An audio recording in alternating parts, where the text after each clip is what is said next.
बच्चों को अस्सलाम वालेकुम।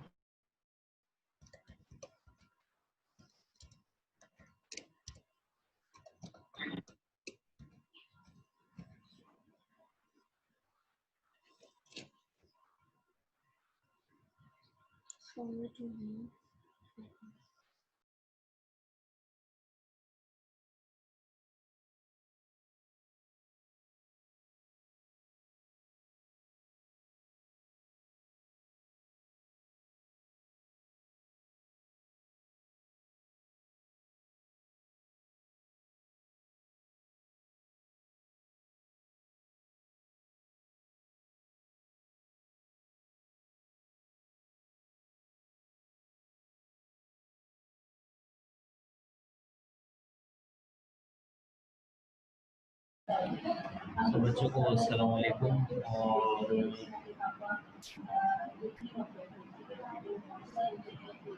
वालेकुम अस्सलाम। आज हमारा नया चैप्टर स्टार्ट है और इस नए चैप्टर का नाम है motion. Chapter number 3 motion. Chapter number 1 हमारा कंप्लीट हो चुका है। पिछले वीक में थर्सडे के दिन चैप्टर नंबर 1 कंप्लीट हो गया था और उसके आखिर के जो लेक्चर्स थे वो इंशाल्लाह ताला जो है वो इस वीक के अंदर आपको अपलोड कर दूंगा ताकि आप उन लेक्चर्स को देख सकें। क्लास के अंदर जितने भी हमारे नए स्टूडेंट्स हैं वो सब फेस ग्रुप का जो ग्रुप है उसको ज्वाइन करें। जो बच्चे नए हैं वो रेज हैंड करें, शाबाश। जो बच्चे नए हैं वो रेज हैंड कर लें। जो बच्चे नए हैं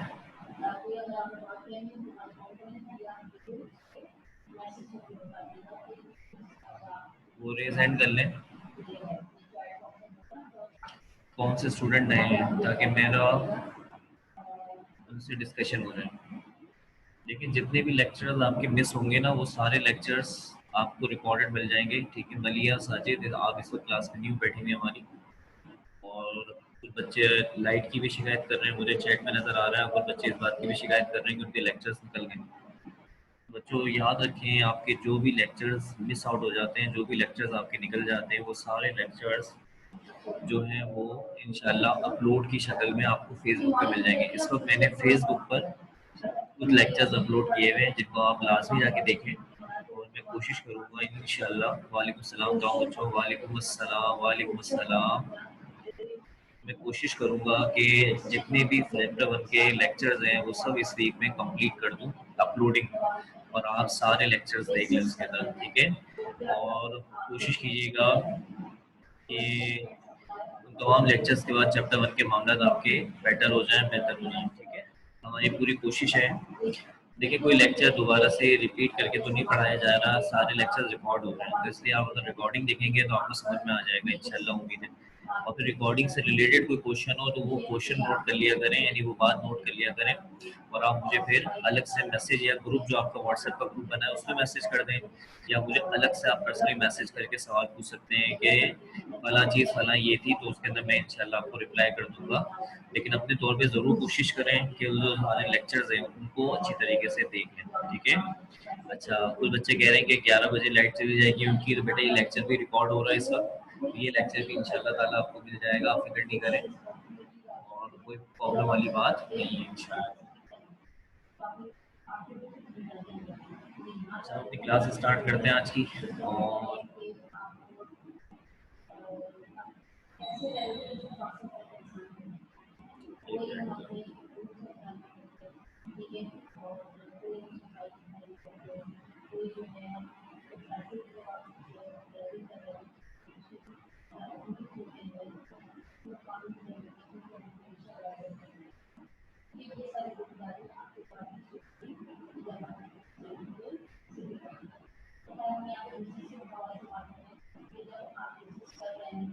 अच्छा, चलो अपनी क्लास स्टार्ट करते हैं। चैप्टर नंबर 3 हमारा है और चैप्टर नंबर 3, चैप्टर नंबर 3 का नाम है मोशन। चैप्टर 3 का नाम है मोशन। ठीक है, और हम इस चैप्टर नंबर 3 को अब स्टार्ट कर रहे हैं इंशाल्लाह ताला। ठीक है, 22 जुलाई। आइए स्टार्ट करते हैं। सबसे पहले ये जो चैप्टर है, इस चैप्टर के बारे में बेटा रिवीजन जो है ना वो रिकॉर्डेड लेक्चर की शक्ल में होगा। एक मिनट रुकिएगा, मैं साथ ही आपकी बात का जवाब देता हूँ। साथ ही एक मिनट रुकिए।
अच्छा, मैं ये जरा मैं कुछ टीचर से बात कर रहा था। साथिया रिवीजन का बेटा मामला ये नहीं, लेक्चर सारे रिकॉर्ड हो रहे हैं सारे के सारे। वो जो लेक्चर रिकॉर्ड हो रहे हैं ना उनको आप देखें, वही असल में सारा रिवीजन है। क्योंकि रिकॉर्डिंग करने का मकसद बेसिकली यही है कि जो बच्चा नया ऐड हो वो रिकॉर्डिंग देख ले। क्योंकि जो रिकॉर्डिंग में होगा वही हम रिवीजन में भी बता रहे होंगे, ऐसी बात वही बात दोहरा रहे होंगे। तो इसलिए दोनों मरतबा की बजाय आप जो रिकॉर्डेड लेक्चर्स हैं ना उनको देख लें। इस वीक से इंशाल्लाह आपको पाबंदी से सारे लेक्चर्स अपलोड होके वीक टू वीक मिलेंगे। जैसे इस वीक के 2 लेक्चर हैं, तो वो इंशाल्लाह ताला जब आने वाले वीक के अंदर क्लासेस के आएंगे तो वो लेक्चर अपलोड हो चुके होंगे इंशाल्लाह ताला। ठीक है। अलीजा, आपने मुझे सवाल ये वाला भी किया था, तो मैंने आपको क्वेश्चन का जवाब दिया था कि वो आपने ट्राई करनी है, उसको ट्राई करनी है।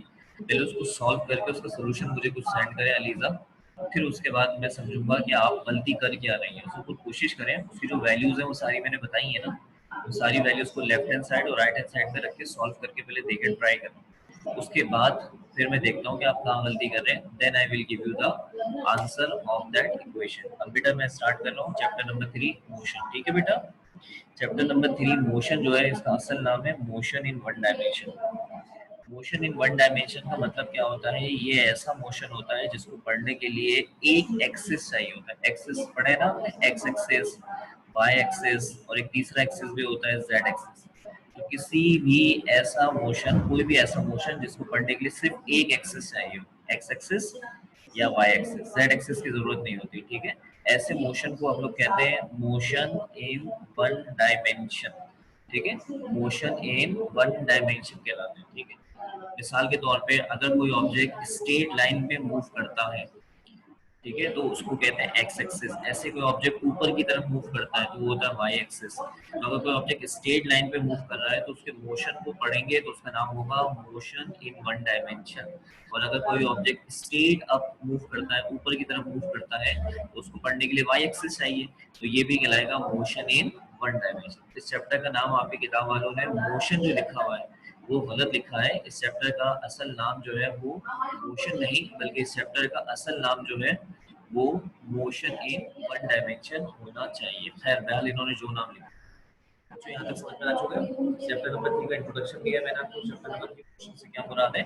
Motion in one dimension. आप इसमें ऐसे मोशंस के बारे में पढ़ेंगे जिनको पढ़ने के लिए आपको सिर्फ एक एक्सिस चाहिए होगा, एक्स एक्सिस या वाई एक्सिस। स्ट्रेट लाइन के मोशन होंगे इसके अंदर। ठीक है। दायरे का मोशन नहीं होगा, वाइब्रेटरी मोशन नहीं होगा, सिर्फ स्ट्रेट लाइन का मोशन होगा इस चैप्टर के अंदर, सिर्फ स्ट्रेट लाइन। ठीक है।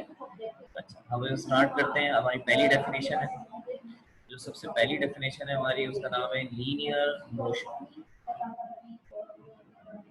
सबसे पहली डेफिनेशन है linear motion. What is linear motion? Linear motion से क्या मुराद है? लीनियर का मतलब होता है स्ट्रेट। डेफिनेशन अच्छी तरह समझिएगा, स्ट्रेट। लीनियर का मतलब होता है स्ट्रेट। तो लीनियर मोशन से मुराद क्या होता है? ऐसा मोशन जो कि स्ट्रेट लाइन में होगा, स्ट्रेट लाइन में होगा। ये स्ट्रेट लाइन कौन सी हो सकती है? हॉरिजॉन्टल भी हो सकती है, हॉरिजॉन्टल भी हो सकती है। ये स्ट्रेट लाइन वर्टिकल भी हो सकती है। हॉरिजॉन्टल भी हो सकती है और वर्टिकल, यानी हॉरिजॉन्टल का मतलब होता है ऐसे या ऐसे, वर्टिकल का मतलब होता है अपवर्ड, या फिर क्या मतलब होता है डाउन। तो बच्चों ऐसा मोशन जिसमें ऑब्जेक्ट या तो हॉरिजॉन्टल अलोंग मूव करेगा या वर्टिकल अलोंग मूव करेगा, ऐसे मोशन का नाम हमने क्या दिया है शाबाश, लीनियर मोशन। इसकी मिसालें हमारे पास बहुत सारी हैं, लेकिन अब आपको उसकी थोड़ी बहुत मिसालें दे देते हैं जिससे आपको बात समझ में आ जाए। मिसाल के तौर पे एक गाड़ी बिल्कुल सीधे रोड पे मूव कर रही है, गाड़ी सीधे रोड पे मूव कर रही है, तो बेटा ये कौन सा मोशन हुआ शाबाश, लीनियर मोशन। जहाज टेक ऑफ करता है, जहाज उड़ता है, जहाज लैंड करता है, दोनों सूरतों में बेटा ये मोशन कौन सा हुआ, लीनियर मोशन। समझ में आ गया था, क्लियर हो गया। अच्छा कोई और बच्चा मिसाल देना चाहे प्लीज, मोस्ट वेलकम, कोई भी बच्चा मिसाल देना चाहे लीनियर मोशन की कोई मिसाल। बस लीनियर मोशन में आपने किस बात को ध्यान में रखना है, स्ट्रेट लाइन। इस पूरे चैप्टर में कोई दायरा, कोई वाइब्रेटरी मोशन नहीं है, ठीक है। ओके कोई बच्चा ये मिसाल नहीं दे रहा, अफसोस की बात है, गलत बात है बेटा ये। कोई एक बच्चा तो मिसाल दे दे जल्दी से, शाबाश।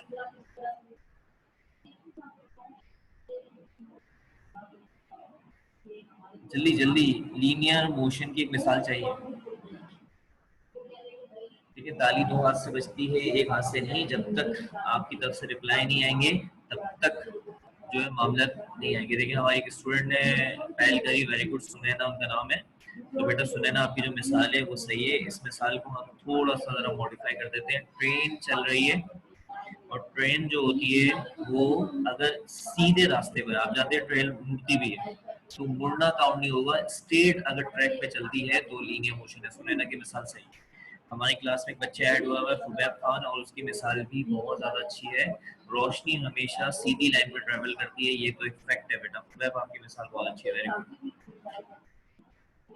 अच्छा तो शमसा ने देखिए बड़ी प्यारी मिसाल दी है वजाहत के साथ। ये तीनों बच्चों ने बहुत अच्छी मिसालें दी और अच्छी पहल करी है। देखिए पढ़ने में मजा आता है। चलो बच्चे जो है वो टीचर के साथ साथ चल रहे हैं। एक बच्चा 100 मीटर फासला तय करता है स्ट्रेट ट्रैक पर, तो बेटा ये एक लीनियर मोशन की बेहतरीन मिसाल है। मेरे ख्याल से यहाँ तक बच्चों को बात समझ में आ गई होगी। कुछ मिसालें मैंने दी, कुछ मिसालें बच्चों ने दी, यहाँ तक वेरी गुड मामला है सारा का सारा। बच्चों लीनियर मोशन को पढ़ने के लिए हम थोड़ा सा टॉपिक को मजीद और आगे बढ़ाते हैं और इसके एक टॉपिक डिस्कस करते हैं। ये टॉपिक आपने जो भी मैं पढ़ाने वाला हूँ मैट्रिक में आपने पढ़ा है, लेकिन मैट्रिक में इसकी अहमियत है, फर्स्ट ईयर में इसकी अहमियत इतनी ज़्यादा नहीं है, लेकिन हमें पढ़ना पड़ता है, मजबूरी है, क्योंकि इसमें से एमसीक्यूज आ सकते हैं प्लस इसमें से न्यूमेरिकल। ये चैप्टर जो है इसमें न्यूमेरिकल्स का सिलसिला स्टार्ट होने वाला है, जहन बना लें, क्योंकि मैं टॉपिक टू टॉपिक न्यूमेरिकल कराता हूँ। यानी जो टॉपिक पढ़ाऊंगा अगर उससे न्यूमेरिकल है किताब में, हम उसके न्यूमेरिकल साथ साथ करेंगे, ठीक है। तो इस वक्त जो मैं टॉपिक पढ़ा रहा हूँ इसके न्यूमेरिकल्स हैं किताब में, तो हम ये टॉपिक स्टार्ट करें। जैसे मैं टॉपिक लिखूंगा आपके जहन में खुद ब खुद टॉपिक के हिसाब से बहुत सारी बातें माजी की याद आ जाएगी, ठीक है। ये टॉपिक जो मैं लिख रहा हूँ ये तैयार नहीं करना, क्योंकि ये मैट्रिक में टॉपिक का नाम है लॉज ऑफ मोशन। याद आया बच्चों आपको, लॉज ऑफ मोशन, ठीक है। चले अब मेरा सवाल है बहुत ही आसान सा, और मेरी क्लास में सब काफी सारे बच्चे बैठे हुए हैं माशाल्लाह, और मुझे उम्मीद है सब बच्चे इसका जवाब सही देंगे। और वो सवाल ये है कि बताइए लॉज ऑफ मोशन किसने पेश किए, लॉज ऑफ मोशन किसने पेश किए। इसका जवाब तुम बहुत जल्दी से टाइप करके देना है मेरे बच्चों। अपने लॉज ऑफ मोशन किसने पेश किए।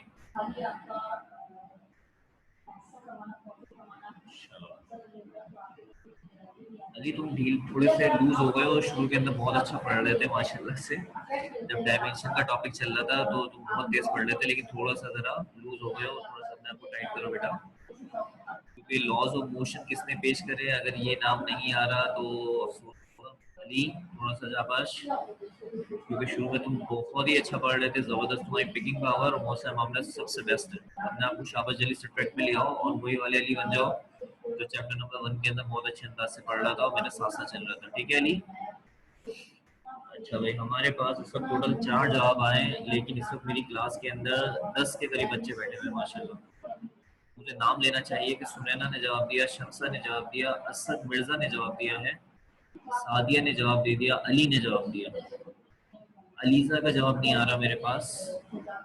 अरीबा, रियाज, अली, ये कुछ नए स्टूडेंट्स ऐड हुए हैं। अरीबा का भी जवाब आ गया, ठीक है। अलीजा का जवाब नहीं आया मेरे पास, अलीजा का नहीं आया, और फुबैब आपका भी जवाब नहीं आया। मलिया, साजिद, आपका बेटा पहला दिन है, लेकिन ये जो सवाल हम कर रहे हैं इन सवाल का ताल्लुक कोई माजी की क्लासेस नहीं है, बल्कि आज सारे बच्चे इस लेक्चर को फर्स्ट टाइम ले रहे हैं।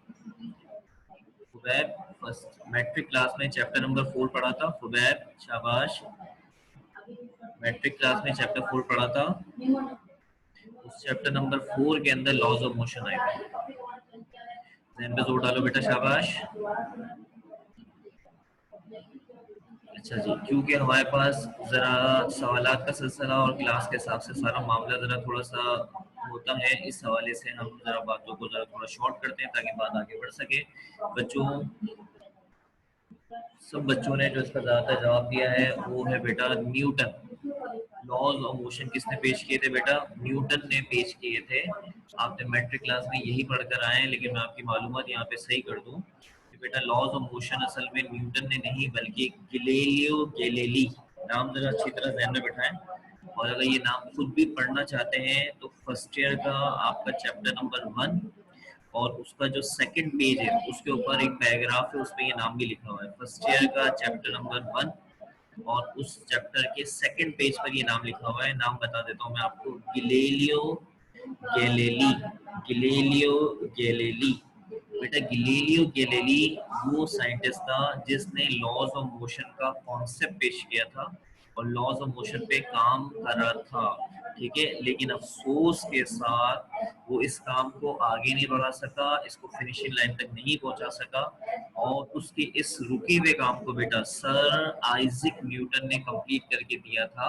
इसी वजह से laws of motion sir Isaac Newton के नाम से रेफर किए जाते हैं। इन्हें न्यूटन लॉज ऑफ मोशन भी कहा जाता है, लेकिन दर हकीकत में इसका असल सही जवाब है गैलीलियो गैलीली। तो अगर पेपर में एमसीक्यूज आता है कि who gave the concept of laws of motion, तो बेटा आपका आंसर होना चाहिए गैलीलियो गैलीली, ठीक है। बाकी इस पे ओवरऑल जो काम करा है वो सर आइजैक न्यूटन ने करा है, इसलिए इसको न्यूटन लॉज ऑफ मोशन की जमाना कहा जाता है। सब बच्चों को यहाँ तक क्लियर हो चुका है? तो बेटा लॉज ऑफ मोशन टोटल कितने हैं? शाबाश, चले ये जवाब दे दें। लॉज ऑफ मोशन टोटल कितने हैं? शाबाश, ये जवाब दे दें। वेरी गुड, आसान सवाल है। हाँ देखिए जवाब दे रहे हैं, बहुत सारे बच्चे हमारे साथ साथ चल रहे हैं और जवाब आ रहा है। अच्छा, कुछ बच्चे जवाब देंगे, मैं आगे बढ़ता रहूंगा। बाकी बच्चे हमें जवाब अगर तेजी से नहीं देंगे तो वो पीछे रह जाएंगे। मैं जल्दी जल्दी जवाब लेके आगे बढ़ता रहूंगा। 3-4 जवाब मुझे मिल गए तो मैं फटाफट आगे बढ़ दूंगा। इसका जवाब है 3 लॉ ऑफ मोशन। सबसे पहला जो है हमारे पास उसको first law of motion, first law of motion कहते हैं। फर्स्ट लॉ ऑफ मोशन की कंडीशन है, क्या कंडीशन है? फर्स्ट लॉ ऑफ मोशन में जो होती है वो एक्सीलरेशन जो होता है वो 0 के बराबर होता है। यानी पहले लॉ ऑफ मोशन में एक्सीलरेशन नहीं होता, ठीक है। Second law of motion, second law of motion, second law of motion जो है इसके अंदर एक इक्वेशन आपके सामने आती है F इजिकल टू एम में, और सेकेंड लॉ ऑफ मोशन में एक्सेलरेशन सामने आता है। यानी सेकेंड लॉ ऑफ मोशन में एक्सेलरेशन 0 नहीं होता। यानी पहले लॉ में एक्सेलरेशन 0 लेते हैं, दूसरे लॉ में एक्सेलरेशन 0 नहीं होता, एक्सेलरेशन की कुछ ना कुछ वैल्यू होती है। तीसरा third law of motion, third law of motion, third law of motion में दो फोर्सेस का एक जोड़ा होता है जिससे हम बात करते हैं पेयर ऑफ फोर्सेस। उनमें से एक फोर्स को कहते हैं एक्शन और दूसरे को कहते हैं रिएक्शन। और हमारे पास टोटल लॉज ऑफ मोशन की तादाद कितनी होती है? 3 होती है। First law of motion, second law of motion, third law of motion. तीनों लॉज में अलग अलग डिस्कशन है। पहले लॉ के अंदर एक्सेलरेशन 0 है, दूसरे लॉ के अंदर F इजिकल टू एम है, तीसरे लॉ के अंदर पेयर ऑफ फोर्सेस, फोर्सेस का जोड़ा मौजूद होता है। ठीक है, आइए हम स्टार्ट करते हैं और कोशिश करते हैं कि आज फर्स्ट लॉ ऑफ मोशन को काफी हद तक आपको समझा दें। अच्छा, मैं आपको बताता चलूं, अभी मेरी आईडी से ही जो है वो आपको क्या कहते हैं, मैं व्हाट्सएप के ऊपर आपके ग्रुप के ऊपर मैं अपनी आईडी से एक इनविटेशन दूंगा मीटिंग का। और वो मीटिंग का इनविटेशन असल में एक्चुअली सर यासिर का होगा, केमिस्ट्री का। यानी आप तमाम स्टूडेंट्स जो भी सर यासिर से केमिस्ट्री पढ़ते हैं, केमिस्ट्री, उनकी सर यासिर अभी क्लास लेंगे। जैसे मेरी क्लास ऑफ होगी उसके फौरन बाद ही सर यासिर की क्लास होगी, मैं इन्विटेशन भेज दूंगा, सर यासिर यहाँ पे क्लास कंटिन्यू करेंगे। उस इन्विटेशन पे क्लिक कीजिएगा तो सर यासिर की क्लास स्टार्ट हो जाएगी। ठीक है, याद रखिएगा, भूलिएगा नहीं, जो सर यासिर से केमिस्ट्री पढ़ते हैं। अगर कंप्यूटर का स्टूडेंट है तो भी यकीनन वो क्लास नहीं ले रहा होगा। फर्स्ट लॉ, सर यासिर से क्लास क्यों लेनी है? सर यासिर से क्लास क्यों लेनी है? क्या कहते हैं अलीजा, उसकी कंप्यूटर की हो केमिस्ट्री की हो? केमिस्ट्री की हो कंप्यूटर की? वो मैं वहां से उन्हें रिवीजन कराना है शायद, आई थिंक सो। सर मैं कंप्यूटर की हूँ। की हो ना? सर मैं कंप्यूटर की हूँ। कंप्यूटर वाले कंप्यूटर वाले थोड़ी केमिस्ट्री की क्लास लेंगे, सिर्फ वो बच्चे जो उनसे केमिस्ट्री की क्लास लेते हैं। ठीक है, कंप्यूटर साइंस में केमिस्ट्री नहीं है। ठीक है, अच्छा भाई, फर्स्ट लॉ ऑफ मोशन क्या कहता है? फर्स्ट लॉ ऑफ मोशन से पहले मैं आपको दो फोर्सेस के बारे में थोड़ा सा तारुफ कराता हूँ। आप में से वो तमाम स्टूडेंट्स जो इन फोर्सेस के बारे में अच्छी तरीके से समझ गए, उन्हें फर्स्ट लॉ भी अच्छा समझ में आएगा, सेकंड लॉ भी बहुत अच्छा समझ में आएगा, थर्ड लॉ तो खैर बहुत ही आसान है। देखिए, दो फोर्सेस होती हैं, एक का नाम होता है यूनिफॉर्म फोर्स और दूसरी फोर्स का नाम होता है अनबैलेंस फोर्स। मैं दोबारा से नाम बताता हूँ, एक का नाम होता है यूनिफॉर्म फोर्स और दूसरी का नाम होता है अनबैलेंस फोर्स। इन दोनों फोर्स के दरमियान फर्क कैसे कर सकते हैं? ठीक है, वो फोर्स जो किसी ऑब्जेक्ट की हालत को ना बदल सके, वो फोर्स जो किसी ऑब्जेक्ट की हालत को ना बदल सके, उसे हम कहते हैं बेटा यूनिफॉर्म फोर्स। यानी अगर कोई ऑब्जेक्ट रेस्ट में है और ऑब्जेक्ट को वो फोर्स रेस्ट से मोशन में ना ला सके, मोशन में है, मोशन से रेस्ट में ना ला सके, तो ऐसी फोर्स को हम कहते हैं uniform force.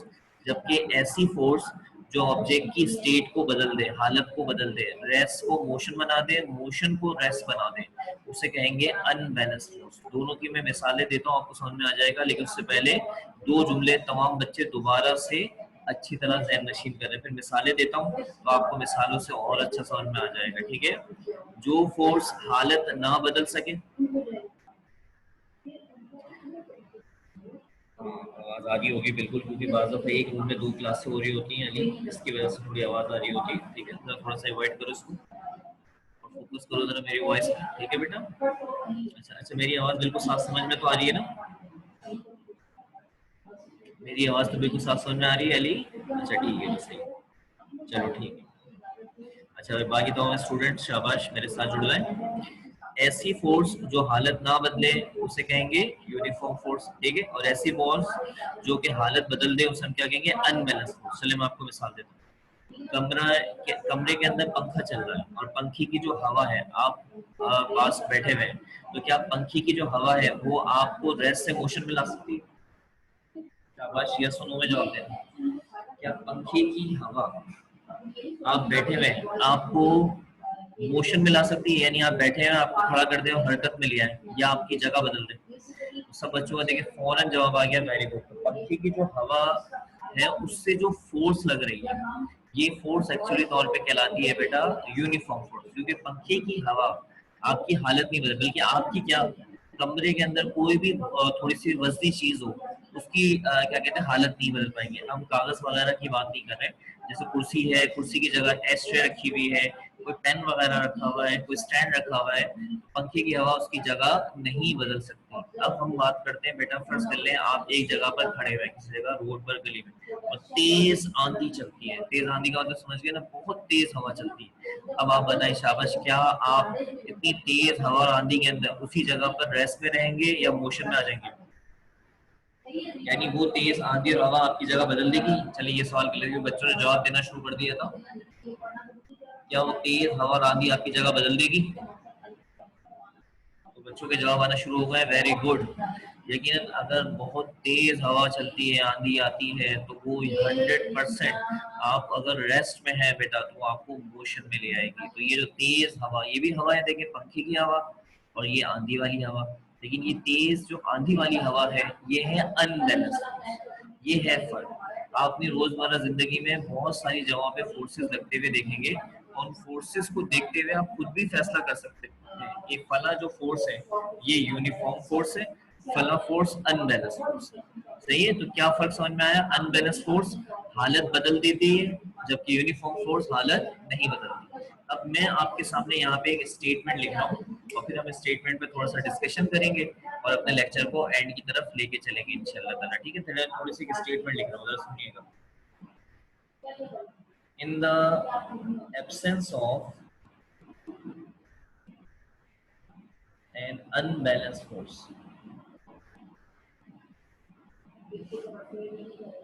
an object will continue its state of rest or uniform motion along a straight line. Along a straight line. ये मैंने आपके सामने एक बयान लिखा है, ठीक है, और ये बयान फर्स्ट ऑफ मोशन का बयान है, स्टेटमेंट है, बहुत आसान से बयान है हमारे रोजमर्रा जिंदगी के हिसाब से। अगर किसी ऑब्जेक्ट के ऊपर क्या ना लगे, जरा इसको समझने की कोशिश कीजिएगा, अनबैलेंस फोर्स ना लगे, ठीक है, तो वो ऑब्जेक्ट जिस हालत में है, जिस हालत में है, यानी अगर रेस्ट में है तो रेस्ट में रहेगा, और यूनिफॉर्म मोशन मतलब एक्सेलरेशन नहीं है उसके अंदर, ठीक है, तो अगर मोशन में है तो अपने मोशन को कंटिन्यू रखिएगा। किसके अंदर? शाबाश, स्ट्रेट लाइन। स्ट्रेट लाइन का मैंने आपको शुरू में बता दिया था कि ये जो चैप्टर है ये सारा स्ट्रेट लाइन पर है, यानी इस पूरे चैप्टर में आप स्ट्रेट लाइन के हवाले से ही पढ़ेंगे। अब आपको मैं इसकी मिसाल देता हूँ, आपको समझ में आएगा। देखिए, टेबल के ऊपर आपकी बुक रखी हुई है, ठीक है, किस हालत में? शाबाश, रेस्ट की हालत में। अब जब तक कोई उसके ऊपर अनबैलेंस फोर्स नहीं लगाएगा वो बुक उस जगह से नहीं हटेगी। अगर कोई अनबैलेंस फोर्स लगाएगा तभी वो बुक वहां से हटेगी। यानी फर्स्ट करें आप थोड़ी देर के बाद आए, वो बुक आपको टेबल पे नजर नहीं आ रही बल्कि बुक आपको शेल्फ पे नजर आ रही है, तो क्या वो बुक खुद चली गई? जवाब क्या होगा? बुक खुद नहीं गई, बल्कि किसी ने उस बुक को उठाया और उठाकर शेल्फ में रखा, यानी उस बुक के ऊपर क्या लगाई गई? अनबैलेंस फोर्स लगाई गई। ठीक है, अब अगर कोई भी उस बुक के ऊपर क्या ना लगाए अनबैलेंस फोर्स, तो बताएं क्या वो बुक बेटा मोशन में आ सकती है, उसी तरह रेस्ट में रहेगी? शाबाश। अगर कोई भी उस बुक के ऊपर अनबैलेंस फोर्स ना लगाए तो क्या वो बुक मोशन में आएगी या रेस्ट में ही रहेगी? शाबाश। तो बच्चों, रोजमर्रा जिंदगी के अंदर आप देखते हैं इस मिसाल को हर जगह पे अप्लाई होते हुए कि अगर आपको आपके घर के अंदर कोई भी चीज रेस्ट में नजर आती है और वो उसी जगह पर ही नजर आती है बार बार, तो उसका रीजन ये है कि उसके ऊपर कोई अनबैलेंस फोर्स नहीं लग रही, तभी उसने अपनी रेस्ट वाली पोजीशन को क्या रखा हुआ है? कंटिन्यू रखा। ठीक है, मेरे से मिसाल समझ में आ गई होगी, और भी बहुत सारी मिसालें दे सकते हैं, लेकिन क्योंकि हमें इस टॉपिक को लंबा नहीं खींचना रबड़ की तरह, हमें इस टॉपिक को जल्दी जल्दी खत्म करना है, क्योंकि पेपर में ये तैयार करने के लिए, याद करने के लिए नहीं आता, तो बस जल्द अज जल्द समझिए और इसको फटाफट आगे बढ़ाए। इस पर टाइम बिल्कुल नहीं लगाना, हमें कोशिश करनी है लॉज ऑफ मोशन जल्दी निपटाएं, ठीक है ना। अब मैं आपको मोशन की मिसाल भी दे देता हूँ। फर्स्ट कर लें, गाड़ी में बैठे हुए हैं आप, गाड़ी के अंदर हम पेट्रोल खत्म होने की बात नहीं कर रहे। सही है, अक्सर बच्चों को मिसाल देता हूँ तो बच्चे से बहुत सारे जरा फनी टाइप के क्वेश्चन निकाल लेते हैं, इसलिए मैं थोड़ा सा क्लियर कर दूं कि हम पेट्रोल खत्म होने की बात नहीं कर रहे, इंजन के खराब होने की बात नहीं कर रहे, बस गाड़ी रोड पे चल रही है। गाड़ी को अगर बेटा रोकना है, उसके मोशन को खत्म करना है, तो क्या अप्लाई करना पड़ेगा?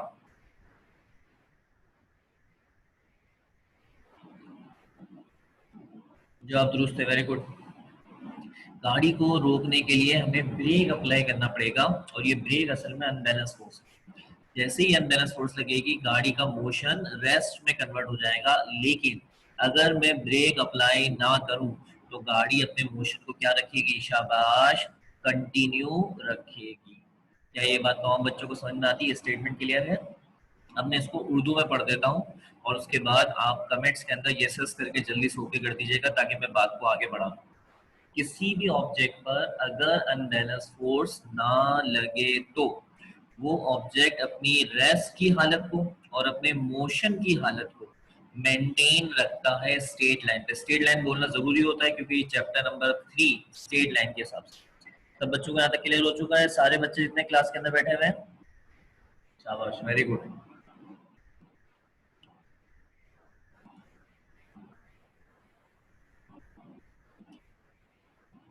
अच्छा जी, अब हम इसी बात को बस थोड़ा सा आगे बढ़ा रहे हैं। थैंक यू अली, बहुत बहुत शुक्रिया, थैंक यू अली। बस जल्दी से तुम भी ट्रैक पे आ जाओ अली, इंशाल्लाह तुम्हें पढ़ने में इंशाल्लाह बहुत मजा आएगा, ठीक है?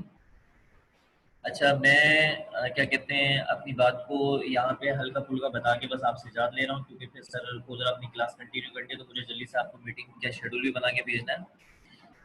तो मैं अपनी बात को जरा यहाँ पे थोड़ा सा शॉर्ट कर रहा हूँ, और इंशाल्लाह जब कल मिलूंगा तो आपको ये जो इनर्शिया का टॉपिक इसको दोबारा से बताऊंगा, और सेकेंड ऑफ मोशन जिसके अंदर आपकी पहली डेरिवेशन है वो भी इंशाल्लाह करा दूंगा, ठीक है? अभी आवाज़ आपको सही आ जाएगी, सुने ना, ठीक है? टिकट नहीं करें। Inertia, what is inertia?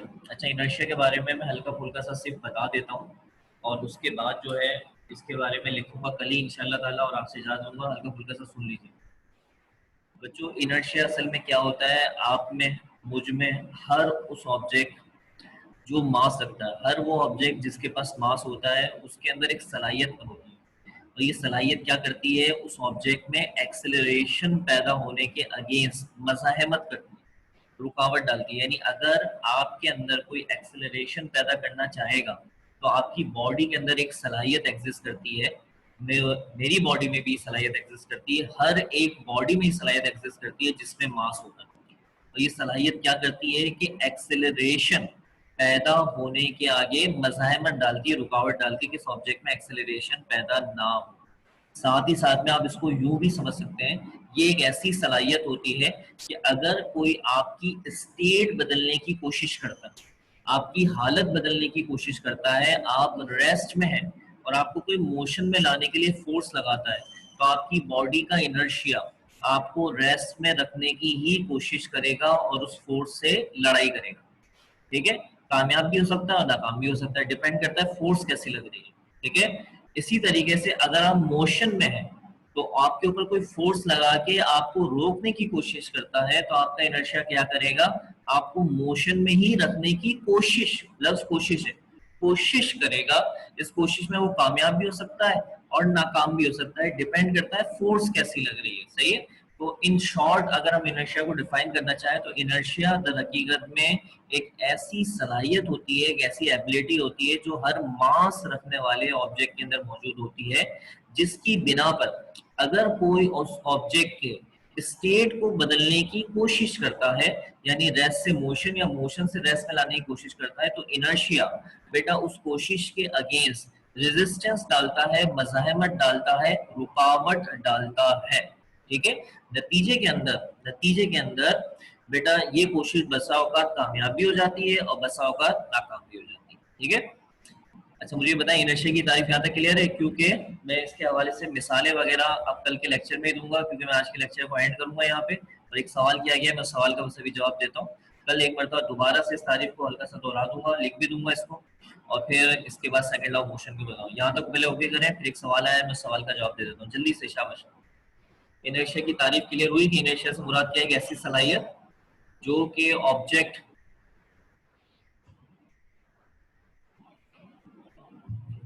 Object की हालत के बदलने के अगेंस्ट रेजिस्टेंस डालेगी, रुकावट डालेगी, ठीक है? अच्छा, मुझे एक सवाल किया गया था, मैं जरा सवाल को देख लेता हूँ। एक सवाल किया गया था, सवाल जो हमारे स्टूडेंट ने किया था, अच्छा क्वेश्चन था। हाँ, क्वेश्चन ये था कि रीवा ने किया है क्वेश्चन, इनर्शिया के मायने क्या है? देखिए, इस तरह तो जो बहुत सारी चीजें उनके मायने हैं। इनर्शिया की असल जो चीज है डेफिनेशन है। अरीबा, वो डेफिनेशन तुम्हें क्लियर हो गई? पहले उसके बारे में ओके करो।